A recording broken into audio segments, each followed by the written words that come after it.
بسم اللہ الرحمن الرحیم۔ السلام علیکم۔ میرا تعلق ایک مڈل گھرانے سے تھا۔ میری شادی بھی ایک مڈل کلاس گھرانے میں ہوئی تھی۔ میری بیوی خود پڑھی لکھی اور سمجھدار خاتون تھی۔ ہماری شادی کو 5 سال ہو چکے تھے، لیکن ہماری کوئی اولاد نہیں تھی۔ لیکن مجھے کبھی اس چیز کی کمی محسوس نہیں ہوئی، کیونکہ میں اپنی زندگی میں بہت مصروف ہو گیا تھا۔ میں نے 3 سال پہلے ایک چھوٹا سا کاروبار شروع کیا تھا، جو کہ اب اتنا پھیل چکا تھا کہ میں کروڑ پتی بن چکا تھا۔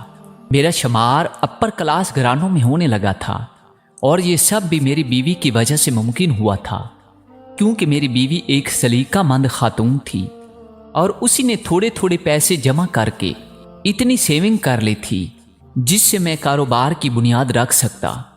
اور ہر مشکل وقت میں اس نے ہمیشہ میرا ساتھ دیا، اور اس کے ساتھ کی ہی وجہ سے یہ ممکن ہو سکا تھا کہ میں اپنے کاروبار کو اس مقام تک لے آیا تھا کہ آج میری کمپنی کا ایک نام تھا۔ لوگ میرے ساتھ کام کرنا، میرے ساتھ تعلق بنانا اپنے لیے فخر سمجھتے تھے، اور اب شاید روپے پیسے کے ساتھ ساتھ میرے اندر کچھ اکڑ بھی آنے لگی تھی۔ لیکن اس سب میں اگر نہیں بدلی تو میری بیوی نہیں بدلی۔ وہ آج بھی ویسے ہی مڈل کلاس عورتوں کی طرح رہتی تھی، اور میرے ساتھ کسی پارٹی میں نہیں جاتی تھی۔ اسے یہ سب پسند نہیں تھا۔ وہ بہت دیندار قسم کی عورت تھی، اور اپنے نماز روزے کو ٹائم دیتی تھی۔ لیکن میں کاروباری مصروفیات کی وجہ سے اتنا مصروف ہو گیا تھا کہ اب میں گھر کو ٹائم نہیں دے سکتا تھا۔ اب تو کبھی کبھار میں گھر میں صرف سونے کے لیے آتا، اور کبھی تو وہ بھی نہیں آ سکتا تھا۔ اور سچ تو یہ ہے کہ میں اب گھر آنا ہی نہیں چاہتا تھا، کیونکہ میں جب گھر آتا تو میری بیوی میرے لیے صرف تانے اور شکوے تیار کر کے رکھتی۔ گھر میں داخل ہوتے ہی اس کی شکایات کی پٹاری کھل جاتی۔ میں جو کاروبار سے تھکا ہارا گھر میں ذہنی سکون کے لیے آتا تھا، وہ سب برباد ہو کے رہ جاتا۔ میں نے کئی دفعہ اپنی بیوی سے کہا کہ وہ بھی خود کو بدلے، نئے دور کے ساتھ وہ بھی چلنا سیکھ لے، وہ گھر سے باہر سوشل سرکل بنائے تاکہ اسے گھر میں تنہائی محسوس نہ ہو۔ لیکن میں جب گھر آتا تو وہ مجھے گھر میں ہی ملتی اور ہمیشہ مجھ سے شکوے کرتی رہتی۔ اس کی اس روش سے تنگ آ کر میں نے گھر آنا چھوڑ دیا۔ لیکن میں مرد تھا، اور وہ بھی جوان مرد جس کی جیب میں پیسہ بھی تھا، تو میں نے باہر دلچسپی تلاش کرنا شروع کر دی۔ میری بہت سی لڑکیوں سے دوستی ہو گئی، اور کچھ دوستیاں تو بہت ہی گہری بھی ہو گئی۔ میں کسی بھی گیٹ ٹوگیدر میں اپنی دوستوں کو ساتھ لے کر چلا جاتا، اور 1-2 دفعہ پہلے کہنے کے بعد میں نے اپنی بیوی کو کبھی بھی ایسی جگہ ساتھ چلنے کو نہیں کہا۔ اب تو مجھے گھر قید خانہ لگنے لگا تھا۔ یہی وجہ تھی کہ میں ہفتوں پلٹ کر گھر نہ جاتا، اور اگر میری بیوی مجھے فون کرتی تو میں مصروفیت کا بہانہ کر کے فون بند کر دیتا۔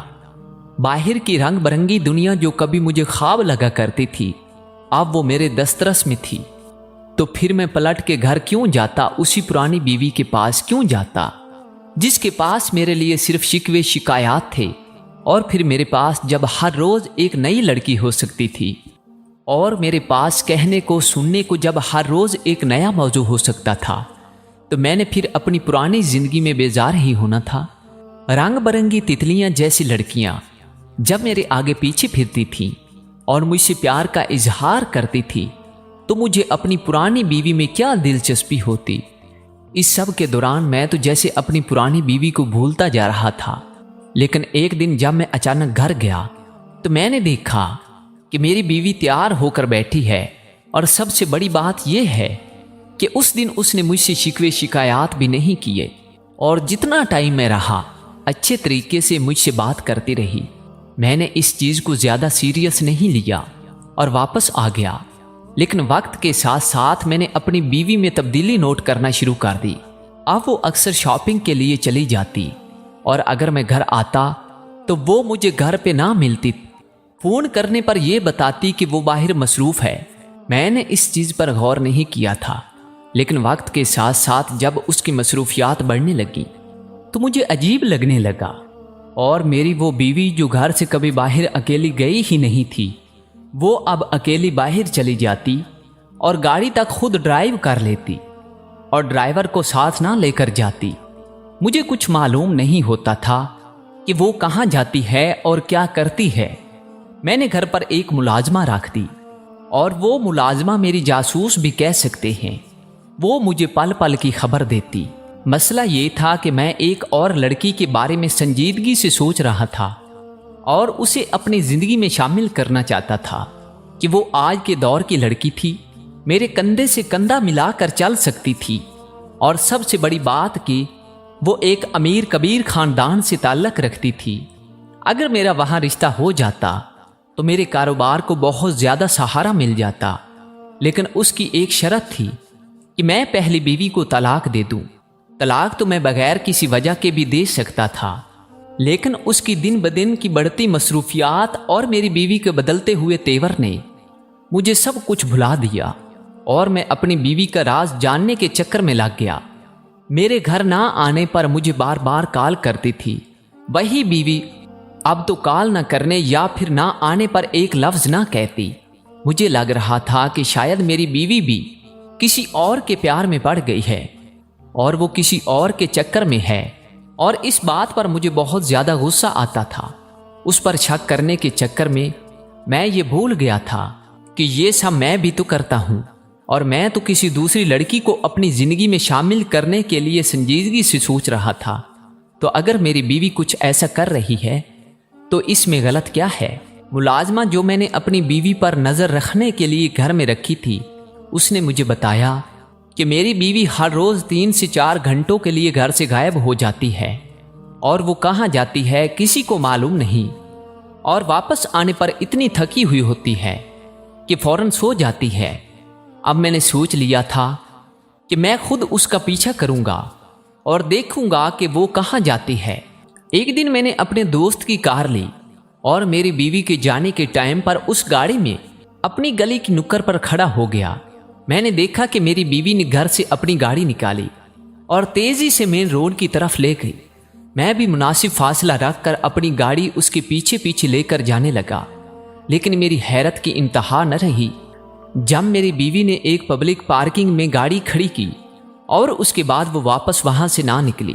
بہت دیر انتظار کرنے کے بعد جب میں پارکنگ میں گیا تو میں نے دیکھا کہ گاڑی کھڑی ہے اور لاک ہے، لیکن میری بیوی کہیں بھی نہیں ہے۔ میں نے ہر جگہ دیکھ لیا، لیکن مجھے بیوی کہیں بھی نظر نہ آئی۔ مجھے ایسا لگا جیسے زمین کھا گئی ہو یا آسمان نگل گیا ہو۔ میں نے بہت دیر انتظار کیا، مجھے وہ نظر نہ آئی اور نہ ہی کوئی گاڑی کے پاس آیا، اور میں واپس گھر آ گیا۔ ملازمہ کو فون کرنے پر معلوم ہوا کہ میری بیوی وہیں مخصوص 5 گھنٹے گزار کر گھر واپس آ گئی ہے۔ اب تو مجھے اپنی بیوی پر شدید غصہ آنے لگا اور شک ہونے لگا میں صرف اس شک کی بنا پر بھی اپنی بیوی کو طلاق دے سکتا تھا اور اپنی زندگی سے نکال سکتا تھا، لیکن مجھے اس کا راز جاننا تھا کہ میری اتنی سیدھی سادی گھریلو بیوی کس رستے پر چل نکلی ہے اور اس کو اس رستے پر کون لے کر گیا ہے۔ ایک دن ملازمہ نے بتایا کہ عجیب عجیب سے لوگ میرے گھر آتے ہیں، لیکن اکثر دروازہ سے واپس چلے جاتے ہیں، لیکن ایک فقیر ہے جو روز آتا ہے، اور کبھی کبھار تو میری بیوی اسے اندر بھی لے آتی ہے، اور جب وہ فقیر ڈرائنگ روم میں آتا ہے تو میری بیوی سختی سے کسی کو بھی اس کمرے کے قریب آنے سے منع کر دیتی ہے اور دروازہ بند کر دیتی ہے۔ کیونکہ میرا ڈرائنگ روم ساؤنڈ پروف تھا، اس لیے آواز باہر نہیں آتی ہوگی۔ یہ تو مجھے یقین تھا۔ اب تو مجھے معلوم ہو گیا کہ میری بیوی سچ میں ہی کسی چکر میں ہے، لیکن وہ ایک فقیر کے ساتھ، کیا میری بیوی کا معیار اتنا گرا ہوا ہے کہ وہ ایک فقیر کے ساتھ ریلیشن بھی ہے؟ اگر اسے ریلیشن میں رہنا ہی تھا تو کیا اس دنیا میں کوئی اور انسان نہیں ملا تھا؟ اس فقیر میں ایسا کیا تھا کہ میری بیوی مجھے دھوکہ دے کر اس فقیر کو اہمیت دے رہی تھی؟ اب مجھے اس فقیر کے بارے میں جاننے کا تجسس ہو رہا تھا کہ ایسا اس میں آخر کیا ہے جو مجھ میں نہیں ہے، اور میرے پاس اتنی دولت ہے کہ میں دنیا کی ہر خوشی خرید کر کہ اپنی بیوی کے قدموں میں رکھ سکتا ہوں، لیکن وہ میرے ساتھ خوش نہیں تھی۔ ہر وقت شکوے شکایات کرتی رہتی تھی۔ جب سے وہ فقیر اس کی زندگی میں آیا ہے، یہ سر سے پاؤں تک بدل گئی ہے۔ ہر وقت ہنستی مسکراتی رہتی ہے۔ وہ پہلے باہر نہیں جاتی تھی اب اکیلے باہر چلی جاتی ہے اور گھنٹوں باہر گزار کر آتی ہے، اور اس کی ڈریسنگ تک تبدیل ہو گئی ہے۔ اب وہ جدید لباس بھی پہن لیتی ہے، اور اب تو کبھی کبھار راتوں کو بھی اٹھ کر چلی جاتی ہے۔ تو کیا یہ سب اس فقیر کی صحبت سے تھا؟ ایسے بہت سے سوالات تھے جن کے جوابات صرف میری بیوی کے پاس تھے۔ اور ایک اور چیز جو مجھے بہت زیادہ پریشان کر رہی تھی وہ یہ تھی کہ اگر بیوی کے تعلقات اس فقیر کے ساتھ تھے تو وہ دوسرے لوگ کون تھے جو میرے گھر میں آتے رہتے تھے۔ میں نے اس دن کے بعد بہت دفعہ اپنی بیوی کا پیچھا کرنے کی کوشش کی، لیکن وہ ہمیشہ ہی گاڑی کسی پبلک پارکنگ میں کھڑی کرتی اور غائب ہو جاتی۔ اب یہ سوچنے پر مجبور ہو گیا تھا کہ اگر اس کا تعلق فقیر سے ہے تو ظاہری بات ہے اسے اس فقیر سے ملنے کے لیے کسی ایسی جگہ جانا پڑے گا جہاں اس کے ہونے کا چانس ہو، لیکن پبلک پارکنگ میں مجھے وہ کبھی بھی کہیں نظر نہیں آتی۔ تھوڑی دیر کے لیے فرض کر لیا جائے کہ میری بیوی کسی دوسری گاڑی میں بیٹھ کر چلی گئی ہے، تو فقیر کے پاس گاڑی کہاں سے آئی؟ اور اس کا تعلق کسی اور سے ہے تو وہ پھر وہ فقیر کو گھر میں کیوں بلاتی ہے اور اس کے ساتھ اتنا ٹائم کیوں گزارتی ہے؟ میری بیوی میرے لیے ایک راز بنتی جا رہی تھی۔ میں جب گھر جاتا، وہ اگر گھر میں ہوتی تو میرے ساتھ اچھے طریقے سے پیش آتی اور کھانا پکا کر کھلاتی، بات کرتی، لیکن اکثر ہی وہ مجھے گھر پہ نہیں ملا کرتی تھی، اور جب بھی کال کر کے پتہ کرتا تو کہتی تھی کہ آپ کو کال کر کے آنا چاہیے تھا۔ مجھے یہ بات بہت زیادہ غصہ دلاتی تھی۔ ایک دفعہ دل کیا کہ اس سے خود پوچھ لو، لیکن پھر خیال آیا کہ جو انسان اتنا زیادہ بدل سکتا ہے اس کے لیے جھوٹ بولنا کون سا غلط ہے۔ میں اسے رنگے ہاتھوں پکڑنا چاہتا تھا، اس لیے میں نے ملازمہ سے کہہ دیا کہ جیسے ہی وہ فقیر آئے مجھے ضرور بتائے۔ پھر ایک دن میں آفس میں بیٹھا کام کر رہا تھا کہ ملازمہ کا فون آیا کہ ابھی وہ فقیر آیا ہے اور میری بیوی اسے لے کر ڈرائنگ روم میں گئی ہے۔ میں نے فوراً سارے کام چھوڑے اور گاڑی لے کر گھر کی طرف نکل پڑا۔ میں نے سوچ لیا تھا کہ آج تو اسے رنگے ہاتھوں پکڑ لوں گا اور اس کو اسی وقت طلاق دے کر اس فقیر کے ساتھ ہی رخصت کر دوں گا۔ جب اس کے ساتھ رہے گی، سڑکوں پر خاک چھانے گی، تو اسے میری قدر یاد آئے گی۔ میں نہ جانے کیا کیا سوچتا ہوا گھر پہنچا اور جاتے ہی سیدھا ڈرائنگ روم کا دروازہ بجایا۔ میری بیوی نے تھوڑی دیر بعد دروازہ کھولا اور میں اسے آگے سے ہٹاتا ہوا سیدھا ڈرائنگ روم میں داخل ہو گیا۔ مجھے لگا کہ وہ فقیر سامنے ہی ہوگا اور میں ثبوت کے ساتھ اپنی بیوی پر الزام لگا سکوں گا، لیکن وہ فقیر مجھے کہیں بھی نظر نہ آیا۔ میں نے پورا ڈرائنگ روم چھان مارا، لیکن وہ فقیر نہ ملنا تھا، نہ ملا۔ میری بیوی بار بار پوچھتی آپ کیا ڈھونڈ رہے ہیں، لیکن میں نے اسے کوئی جواب نہ دیا۔ جب سارا ڈرائنگ روم اچھے طریقے سے دیکھ لیا تو پھر میں نے اس سے پوچھا کہاں ہے وہ فقیر جسے لے کر ڈرائنگ روم میں آئی تھی؟ تو کہنے لگی کون سا فقیر؟ اگر یہاں کوئی فقیر ہوتا تو آپ کو نظر نہ آتا؟ آپ دیکھ لیں، اگر آپ کو کوئی نظر آ رہا ہے تو بے شک ابھی کے ابھی میری گردن اتار دیجیے گا۔ آپ میرے پاس کوئی ثبوت تو تھا نہیں کہ میں اسے کہتا کہ تم اس کو اندر لے کر آئی تھی، کیونکہ ملازمہ کے بارے میں اسے بتا نہیں سکتا تھا اور فقیر میرے سامنے تھا نہیں۔ اور اگر تھوڑی دیر کے لیے یہ فرض کر لیا جاتا کہ میری بیوی نے اسے بھگا دیا ہے تو دروازہ تو اندر سے بند تھا اور میری بیوی اندر ہی تھی، تو فقیر کہاں سے بھاگا؟ کیونکہ دوسرے دروازے سے تو میں آیا تھا۔ مجھے سمجھ نہیں آ رہی تھی کہ وہ فقیر کدھر گیا ہے، اسے آسمان کھا گیا یا زمین نکل گئی۔ مجھے یاد آیا کہ جب میں نے اپنی بیوی کا پیچھا کیا تھا تو وہ بھی ایسے ہی غائب ہو گئی تھی، اور ایک دفعہ نہیں 3 دفعہ میں نے اس کا پیچھا کیا اور وہ ہمیشہ ہی غائب ہو جاتی۔